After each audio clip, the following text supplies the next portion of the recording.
Happy New Year, my brother. How are you, man? I'm still blown away the fact that we're in 2022 now. Yep. 2021 was much like 2020. A year with few silver linings. Overall, still a shit year. At least it wasn't in terms of entertainment. No, that's what I was gonna say. At least entertainment-wise, it was definitely a lot better than 2020. Just because still things got pushed back. There are still some movies that were supposed to come out this last year, but are pushed back. The Batman.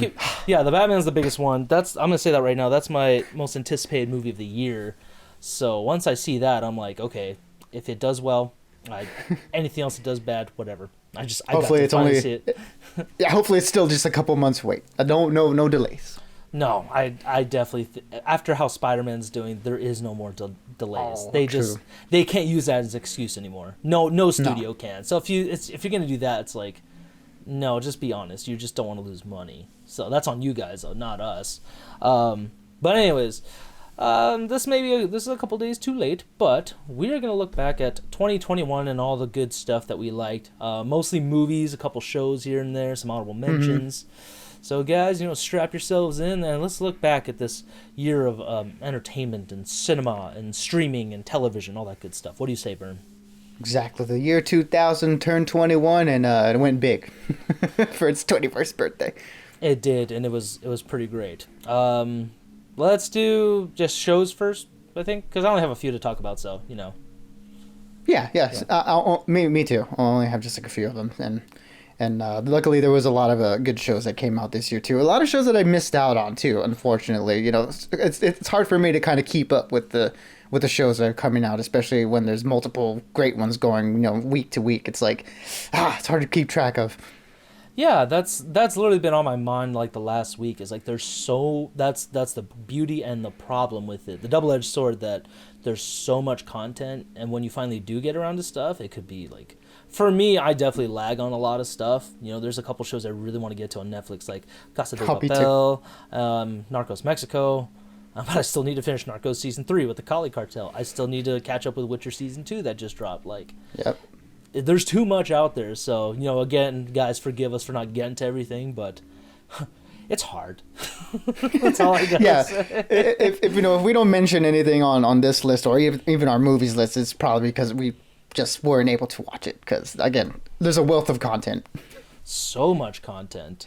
So my top 5 shows of the year, number 5, I'm definitely going to say is going to be Falcon and Winter Soldier. That was one of my favorites of this year. It's majority going to be Disney Plus stuff, just because Disney really is backing up their budget with the streaming service, especially their shows. So that I really enjoyed. I really love what they expanded on Sebastian Stan's character, Bucky Barnes, aka the Winter Soldier, now basically the White Wolf. And Anthony Mackie finally we got to see a black Captain America in live action. I think that's awesome. His costume came out great. Yeah, totally. And then the number 4 I'm going to say is Only Murders in the Building. It was a Hulu series that came out, I want to say, this year. And it starred Steve Martin, Martin Short, and Selena Gomez, in which they're 3 residents of this fancy, New York apartment building. And someone gets murdered in their building, but because they're all obsessed with true crime podcasts, they decide to make their own and investigate this. And they're just so specifically Steve Martin and Martin Short. Them two together, are so great. It's the 3 amigos are just hilarious together. I don't care how old they get. And then Selena Gomez adds that young flavor to it. So I really like that. And then Loki's number 3. Ted Lasso season 2. I mean, I tried to stick with this as new stuff as much as possible, but I'm like, no, Ted Lasso, you still win it. 2 years in a row, you're one of the best shows on television. That's at least my thought. And my number 1 show, nothing could beat it this year, was Invincible on Amazon. That still blows me away. I have the compendium I still need to get through right here. This is this is basically almost like a textbook. Yeah. So I got to finish that guy. But yeah, I mean, like I said, I try and watch as much, but at the same time, there's so many movies out too. So it's you got to pick your poison. But those are my top 5. What about you, Bern? Absolutely, yeah. Again, there's so much stuff. It's hard to get to, and I know you and me will probably piss a lot of people off for not having Squid Game on either of our Oh, lists I forgot. because That's an honorable I mention right there, Squid Game. it's one I haven't seen. Okay, you've seen it. That's one I Yeah. haven't been able to get to, and I know that made waves this year. So sorry for not having that on mine, everybody. I haven't got around to it. Okay, It's but it's definitely one you should watch, Bern. Whenever you get the chance, that's a good one. yeah, I'm gonna try. So for my top five, I'll start with at my number five, which is another Netflix show. I think you should leave season two. It's a sketch comedy series.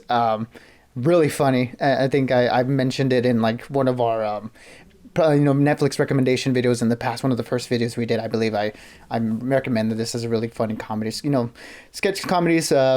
They're a lot of fun, and we haven't had any real good ones since like the Chappelle Show, and then now that Key and Peele's gone, they're kind of something that we don't get too often. And I think the show I think you should leave is a really good one to watch if someone's interested in that. Really funny. And my number four spot is WandaVision. I really liked WandaVision. It's kind of a little bit of a cheat because I think that came out or like it started at the very end of last year, if I remember correctly. No, it was no? this year. No, it was Was definitely it this year. January? Yeah, it was hard to say because the years kind of blend. I want to say it was January, February for sure. I know it was like must have been early this year. 'Cause Yeah, I was, it was. I was still locked down. Yeah, at that It was time. early. It was early as hell. Yeah. Yeah, so WandaVision, it was great. I really loved a lot of the technical aspects of the first couple episodes. When they paid homage to a lot of the sitcoms in the past. I really enjoyed that technical aspect of it, and I really just enjoyed the heartfelt story of between Wanda and Vision and the city of Westview. Yeah, and the inclusion of like other really good characters. So it's a really good watch. A nice little expansion on the Marvel Cinematic Universe, and I think one good show to really kick off the Disney Plus series. So I think they really succeeded on that one.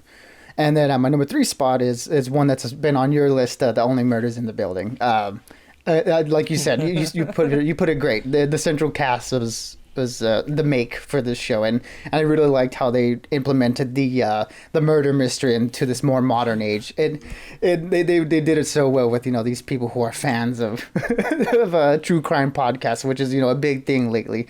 So I kind of put it like next to that one Ryan Johnson movie that just came out, Knives Out, as more of a modern take on the murder mystery.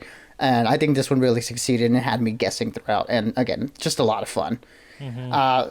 And for my top two, they're actually flipped. Flipped from your list. So my number two spot is Invincible.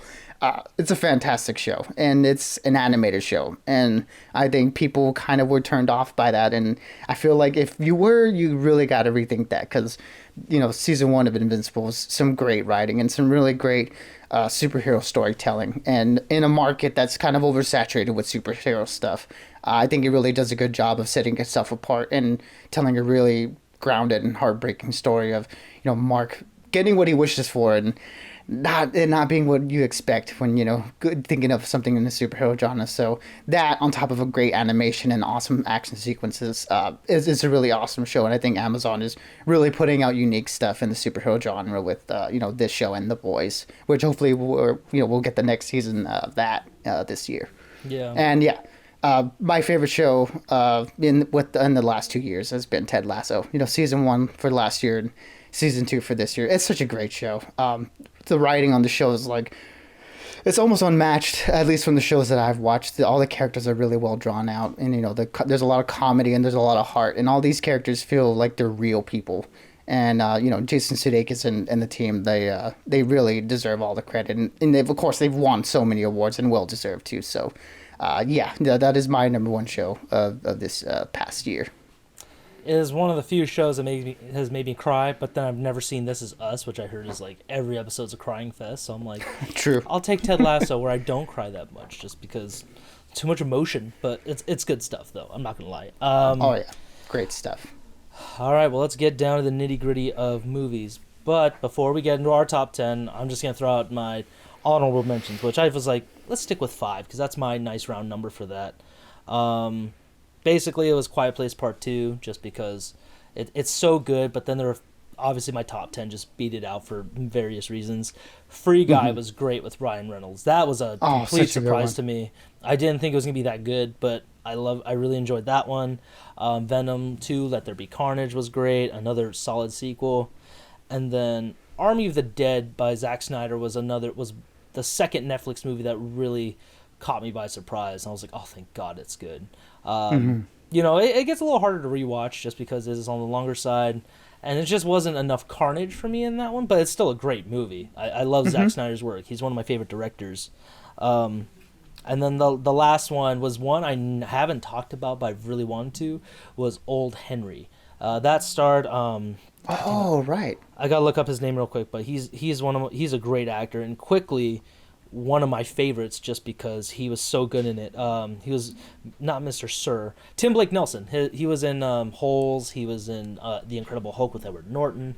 He's been in all kinds of stuff. So Watchmen, the series that just came out, I think 2 years ago at this point.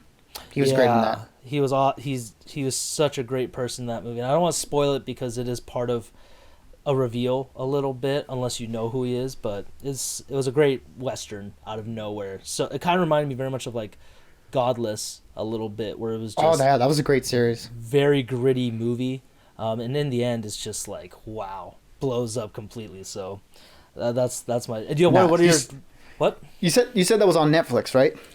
No, I rented it on iTunes, and I was like, because I thought it was interesting. I saw the ratings were good. I'm like, okay, let's check this out.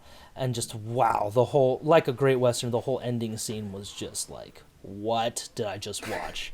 Because he's such a haunting character when he wants to be, but he's just great. So that's cool. I'll have to track that one down for sure. Yeah, like for those who are into like Westerns or maybe like, you know, violent dramas or something, this is definitely one for you. Cool. Alrighty, man. Well, I'll go ahead and top my honorable mentions list. I'll start that off with No Time to Die. Really enjoyable James Bond flick. Probably one of my favorites of all of the flicks, and maybe my favorite of the Daniel Craig era. I need to give that time because it was so close to release, but it was such an awesome movie. The action was great. The story was really propulsive, and I think Daniel Craig gives his best performance here as James Bond. So that was such a fun time at the theaters. One of the first ones that's like, oh yeah, like finally we're getting some real legitimate blockbusters here. And one of those movies that we had delayed after delay after delay, and it's like, well, finally when it released, it was well worth the wait. So yeah, No Time to Die is in my honorable mentions list. Just doesn't crack into the top 10 because it's a tough one. But and my next one is Shang-Chi, and I really loved Shang-Chi. Really? I mean, oh dang, awesome action sequences, probably the best of the Marvel fight scenes for sure. Tony Leung gives one of the best performances in any MCU property that we've gotten so far. And, Shang-Chi is just such a great addition to the MCU, and I'm excited to see where, that character goes. And really, like Black Panther did before, it brings this whole new element into the Marvel universe that's very interesting and going to be a lot of fun to like dig into a lot more. So Shang-Chi is in my honorable mentions. Another one in my honorable mentions is James Gunn's The Suicide Squad. I really liked that movie so much. Such a refreshing comic book movie with a lot of violence, hard R. Didn't get a lot of love at the box office, unfortunately. And I think that's a shame because the movie deserved to be a win. And I think this is what Warner Brothers should be doing with their DC properties, is letting the directors and the creators let their ideas be put on screen and not rejiggered and messed up by the studio. We have 2 Suicide Squad movies to show you what works and what doesn't, and this one was absolutely great. The whole cast is so good, and it's got a lot of violence and a lot of heart. And so yeah, this is another great one. I feel, man, I really wanted to put that in my top 10, but it just didn't make it. And my last one, oh yeah, sorry, go ahead. Nothing, Bern. I'm just like, man, this is definitely not what I was expecting. But keep going. Let's just finish off your honorable mentions. This is why I didn't want to talk to you beforehand, just to get the genuine surprise of where we put these movies. I feel like Gina in Brooklyn Nine just, It's real. It's real face. So my last one, and I debated putting this as my number 10. So this will kind of be like a little bit of a flip flop between that last spot in the top 10. But King Richard, starring Will Smith. I think he gives an Oscar-worthy performance here. And I think it's between him and a couple other performances that I'll mention in my top 10. But when Will Smith comes to do some drama, and like his heart's in it, it's a great performance, and it's something so different than what we've seen him do. Telling the true story of Richard Williams, the father of Serena and Venus Williams, and it's a great sports movie, and it's a great family movie too. And Will Smith brings you to tears, and it's like I haven't seen him this good since The Pursuit of Happiness. So it's great to get this side of Will Smith, now that he's getting a little bit older, and yeah, the Oscar is it could be in his mantle in the next few months, I think. My favorite movie with him is Wild Wild West. I'm just kidding. No, honestly though, I will say I think my favorite one with him is I Am Legend. Just especially the extended version, just because I rewatched it lately and I was like, man, that movie still hits hard. Especially the extended version, because they had a couple scenes and they completely changed the ending, which I think was more along the lines of the book from what I remember. Yeah, but test audiences just weren't feeling it. It's like, maybe his character this is supposed to happen. Yeah, I think it would have been way better, but it is what it is. People are weird.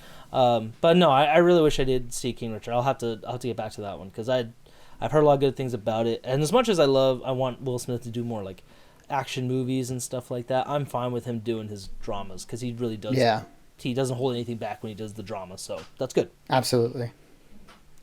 But let me see. Shall we get into the top 10 then?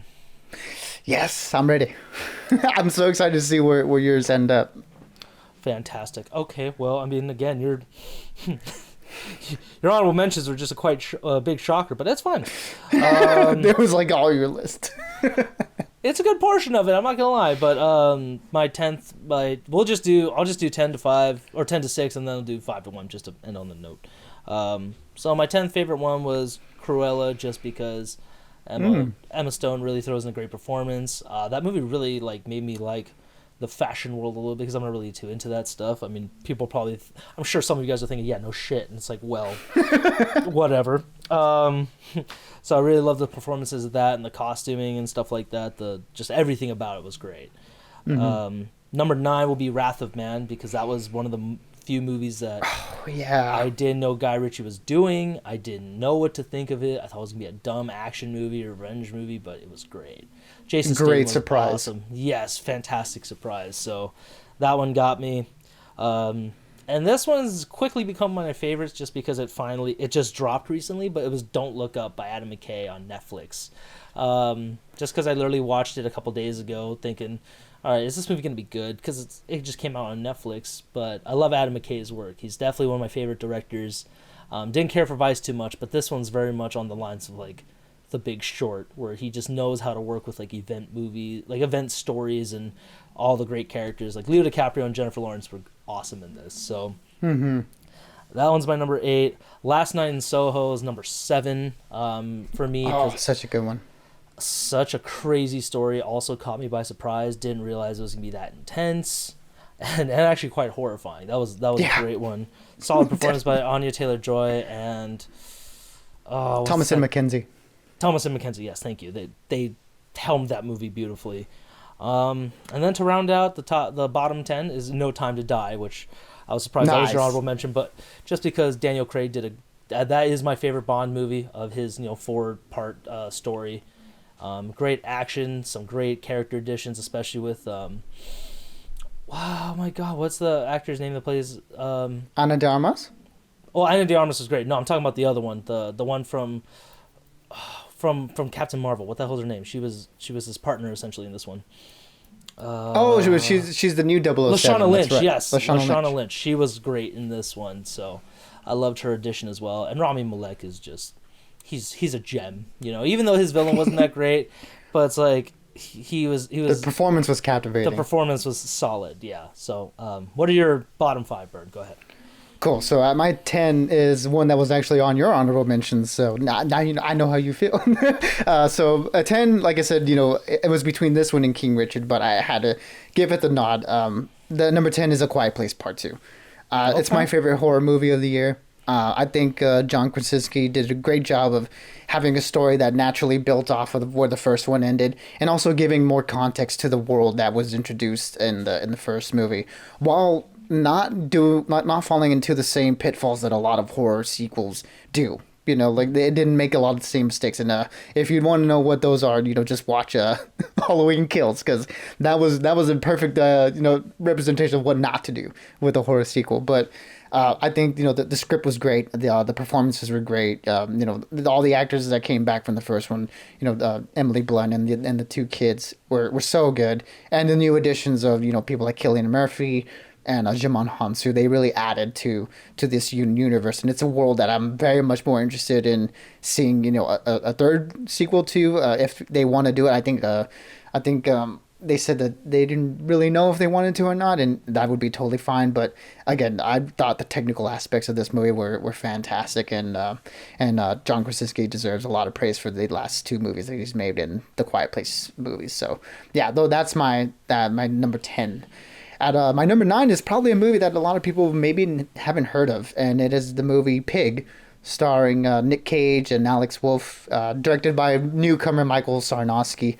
The log line is, this Nicolas Cage plays a recluse on the outskirts of Seattle, and he's a truffle hunter, and he has a little truffle pig, and one day that pig gets taken, and he has to travel back to the depths of Seattle to reclaim what he's lost.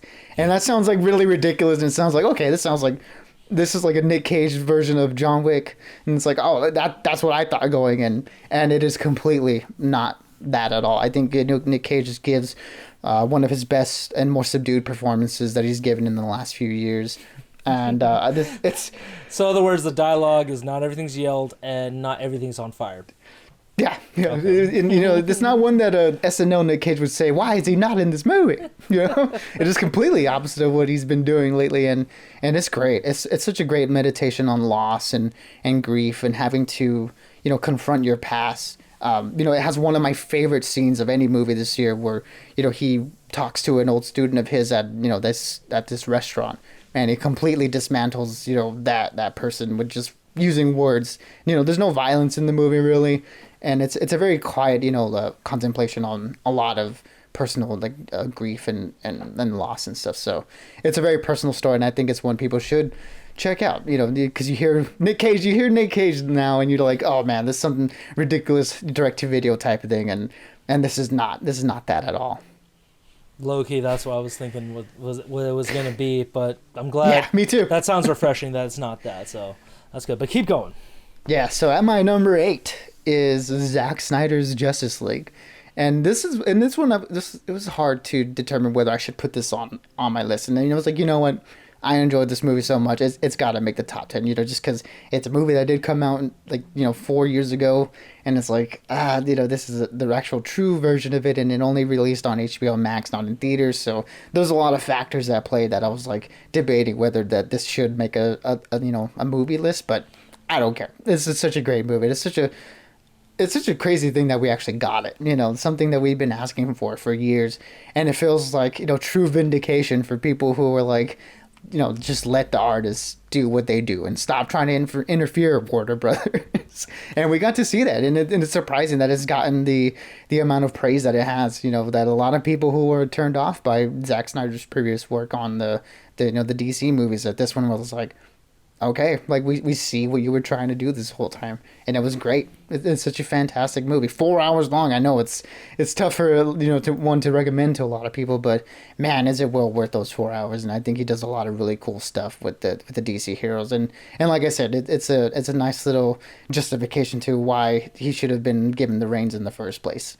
Mm-hmm. Captain Holt would agree with the vindication part. Yeah, exactly. That's what I was thinking. Vindication. So at number 7 for me is actually Don't Look Up, and that's one you've already talked about how great the cast is, how awesome Adam McKay is at directing this very biting satire of this world having to come together to face this insurmountable force that's represented as a comet coming straight towards Earth, and kind of like what would happen if that were actually the case. And yeah, I can see why this movie has divided a lot of people, because it holds no punches. Like it's a very, like, when I say biting satire, it is a biting satire where everyone gets their gets their just due. And again, the performances are great, and it's a movie that makes you laugh and makes you think, and it kind of makes you sad, but it also kind of gives you a little bit of hope in some points. It gives you a little bit of everything, and I think has one of the most effective final scenes in any movie that I've seen this year. Again, one that just really cuts to the core of humanity, and it's like, yeah, that's kind of the worry for a lot of people. Yeah, it basically was like, oh my god, he is not lying in this movie. Like, you get every piece of dialogue, every shot shows something about how people would be in this situation. So it was good. But what about your number 6? And my number 6, to round out the bottom half of my list, is Steven Spielberg's West Side Story. Such a magical movie. I mean, when Spielberg has a lot of passion going into a movie, you can see that. And when he's at his best, he is the best, period. He's one of the GOATs, and if not the GOAT. And this movie just shows why. You can tell that this is a passion project of his from the very beginning. We get some great performances by Ansel Elgort, Rachel Zegler, who's a relative newcomer as, Tony and Maria. And then I think Ariana DeBose and David Alvarez as Anita and Bernardo in the movie give some of the best performances of the year, and I'd be very surprised if they weren't nominated in supporting roles for their portrayals in the movie, which were great. The music set pieces are fantastic. Spielberg's camera work is as fun as ever, and I think this is honestly one of the best movies he's made in a long time. I'm much more bummed out I didn't see it then. That's a bummer. Shall I round out my top 10 then, Bern? Yes. Okay, number 5. Number 5. It's definitely going to be James Gunn's The Suicide Squad, just because. Awesome. And I'm surprised it was on your honorable mentions. Like, how dare you, sir? But no, it's totally fine. Like I said, I just love the cast. It was such an improvement on DC. As frustrated as I am with Warner Brothers and what they've done to the DC properties, this is one of the few that's like, okay, at least you guys kind of let the director do his job, let him write. That's fair. So, it was just so violent and so hilarious all at the same time, with a lot of heart too. So Yeah. I think James Gunn was really he's found that balance with that. So I love that one. Number 4, another big comic book movie was Shang-Chi and the Legend of the Ten Rings, just because Simu Liu, Awkwafina, Tony Leung, I got so many great actors in this, and it really gave a voice to the Asian American experience a little bit, and we got an Asian superhero finally, so that was great to see, and also just so much great action, comedy, very good stuff. I loved it. And number 3 for me is definitely, I was debating on what I should do for this one, but I was like, you know what, Zack Snyder's Justice League, still one of my favorite movies of the year, because it was such an epic story, given, again, 4 hours, never going to work in the theater. That's just a given. No one's going to sit through that, but what he did with that, and like you said, what we got to see when somebody really has control of their own property, like their own story, was great. I still say restore the Snyderverse, give us 2 and 3 for 2 and 3 of Justice League, but from what I've heard with The Flash or what I've seen online, it doesn't sound like they're going to do that anytime soon. So we'll talk about that one later. That's another time. Number 2, this is very tough, but it's going to be Spider-Man No Way Home, which I'm sure some of you are thinking, how is that not the best movie? Or how is that not my favorite? It's like, it's great, but there's still some other things that will still hit me harder every time. But this one was awesome. One of the best Marvel movies they've ever made. Some of the best performances, especially. I don't want to say any. I guess spoilers are lifted, so I'm going to say Tobey Maguire and Andrew Garfield adding to it for their brief kind of cameo parts in it. Marissa Tomei was awesome. It's just such a I never expected to get that emotional for a Marvel movie, at least not since Endgame. So that was great. But my first one that it was I didn't see it coming was going to be Dune by Denis Villeneuve. Just because the first time I saw it, I'm like, okay, it's not bad. But then seeing it again, I was like, wow, I missed so much. And every time I watch it, it's like, man, there's always bits and pieces that just get better with age. And every time you look at it, and the design, the character design, costume design, the world building this universe has, I'm glad he was the one they picked for it because he brought out this complicated sci-fi world. So I can't wait for part 2 in a couple years. Hopefully sooner, but I doubt it. They're going to start filming this upcoming year, so we'll have to see how that goes. But that's what rounded it out for me, Bern. Yeah, great list right there, man. And hopefully I don't make you mad here, but just go for it, Bern. At my number 5, but it's still top 5. It's one that I really, really, really enjoyed. Top 5 out of all the movies that I've seen this year. It's like it's still good. So at my number 5 is actually Spider-Man: No Way Home. Love this movie. I did not see that coming, but that's fine. Keep going. Love this movie. I 100% agree with everything you said. Probably the best Marvel movie that we've gotten easily this year, and probably as time goes on, I think it'll definitely be up at the top of where it is. Because man, it does such does such a good job of marrying fan service and heart.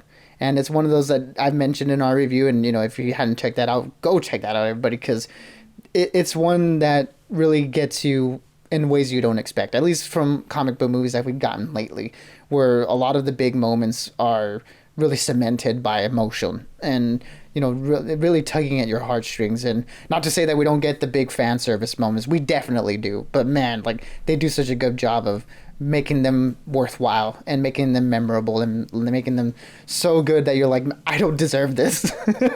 Oh man, it's such a great movie. John Watts and the whole team did such a great job. And like you said, the addition of those two guys coming back was everything and more that I could have asked for. So this movie was easily probably the best time I had at the theaters this year in terms of coming back into the theater and having a crowd experience. This was one for the record books. Literally, it's setting records left and right, and justifiably so, because it's such a great time at the movies. Mm-hmm. And so at my number 4 is a Netflix movie, actually. So, not a theater experience, but it is Lin-Manuel Miranda's directorial debut, Tick, Tick, Boom, starring Andrew Garfield, Alexandra Shipp, and Storm in the latest X-Men movies, and Vanessa Hudgens. Such a great musical. Out of all the musicals that we've gone this year, I think this one is probably my favorite. It was between this one and West Side Story, but they're so different, and you wouldn't know until you've actually seen them, because this one is a lot more intimate story. Talking about the guy who wrote Rent, one of the defining Broadway shows of the last generation. And it's such a great, intimate story, and it takes you through the creative process. And I think Andrew Garfield is one of the other guys I think that's in contention for the Best Actor nomination this year. So it's such a really good time. Everybody, it's on Netflix. If anyone wants to check it out, I say definitely do, because it's one well worth watching and one of my favorites of this year. At number 3 is David Lowery's The Green Knight. I was surprised when I was putting this list together. I was like, wow, this is kind of stayed up at the top just because it's so unique and so different. It's like a painting come to life when you watch the movie. And it's one that I mentioned in our review. It's really hard one to recommend to people just because it's such an art house movie. But I think Dev Patel gives a really good performance as Gawain, or Garwin as he's called in the movie. His journey and his story of the Green Knight. It's one that takes you through this awesome character story of becoming honorable and what it means to be honorable and what it means to be a true knight. And it's one that's we don't really get now a lot of these days. It's a movie that's very unique, and again, one of the most beautiful movies I've seen this year. And it's a nice fantasy story with the art house lens that I think is well worth a watch if that's something people are into, which it's a hard one to recommend for sure. It's definitely one of the more honest movies, I would say, of a story or something like that. So keep going though. Mm-hmm. Yeah. So at my number 2 is another Netflix movie, The Power of the Dog, with Benedict Cumberbatch, Kirsten Dunst, Jesse Plemons, and Cody Smith-McPhee. We know I didn't know really anything going into it. I just saw that it's a western. When I saw from the thumbnail with Benedict Cumberbatch, I was like, okay, I'll check this out. And what I got was not what I was expecting, much in the vein of Pig, where I was going in thinking one thing, and this was not that at all. This was, the director Jane Campion. She really takes a different lens and a different approach to the western genre, where it's a nice dissection of masculinity and what that means, and especially in those times, and how that defines us, and how how our insecurities really become a poison, not only to ourselves and to other people. So it's a great character study, and I think Benedict Cumberbatch is another one that's I think in contention for an Oscar for his performance in this movie. So definitely check this one out if you guys are at all interested. It's a slow burn. It is not a traditional Western. I can tell you now, there's no gunshots in this movie. So don't go in thinking that that's what you're gonna get. But what you're gonna get is a pretty realistic depiction of what it's like to be someone at odds with themselves, and someone that uses that and lashes out at everyone around them. And I think it's a really good movie, and again, great performance by Cumberbatch. And my number one, if you didn't guess it already, it's Rise, number one too. This is something we've agreed on from the beginning since we watched this movie. Denis Villeneuve's Dune is one of the best. I said maybe not the best time in the theater with an audience and stuff, but man, what a great sensory experience this movie provided in terms of sound and visual performances, like you said, design. It's like much like Steven Spielberg's West Side Story. This is a passion project, and you can tell that from the opening frame. Didn't even held nothing back except for the last half of the story. And it used this opportunity to really set up this world, and like you said, upon revisiting this, you learn something more, and it's just so narratively dense and has so much depth, and it's just pure overall design. Such a great movie, and I'm so excited to see where, so as someone who doesn't know too much about Dune, I've actively stayed away from, reading up on the story and the lore, because it's been out for such a long time, because I want to experience this version of it, because it's so captivating. That's high praise. For sure, man. That was definitely a solid list. Yours, I think, was very, very well rounded. Mine was, it's just what it is. But that's good though, man. I think we had some great choices. So, if you guys didn't see any of these movies, which I found baffling, check them out as soon as you get a chance. Rent them. If some are still in the theaters, so don't be afraid to go to the theater for it. And yeah, anything else you want to add, Bern?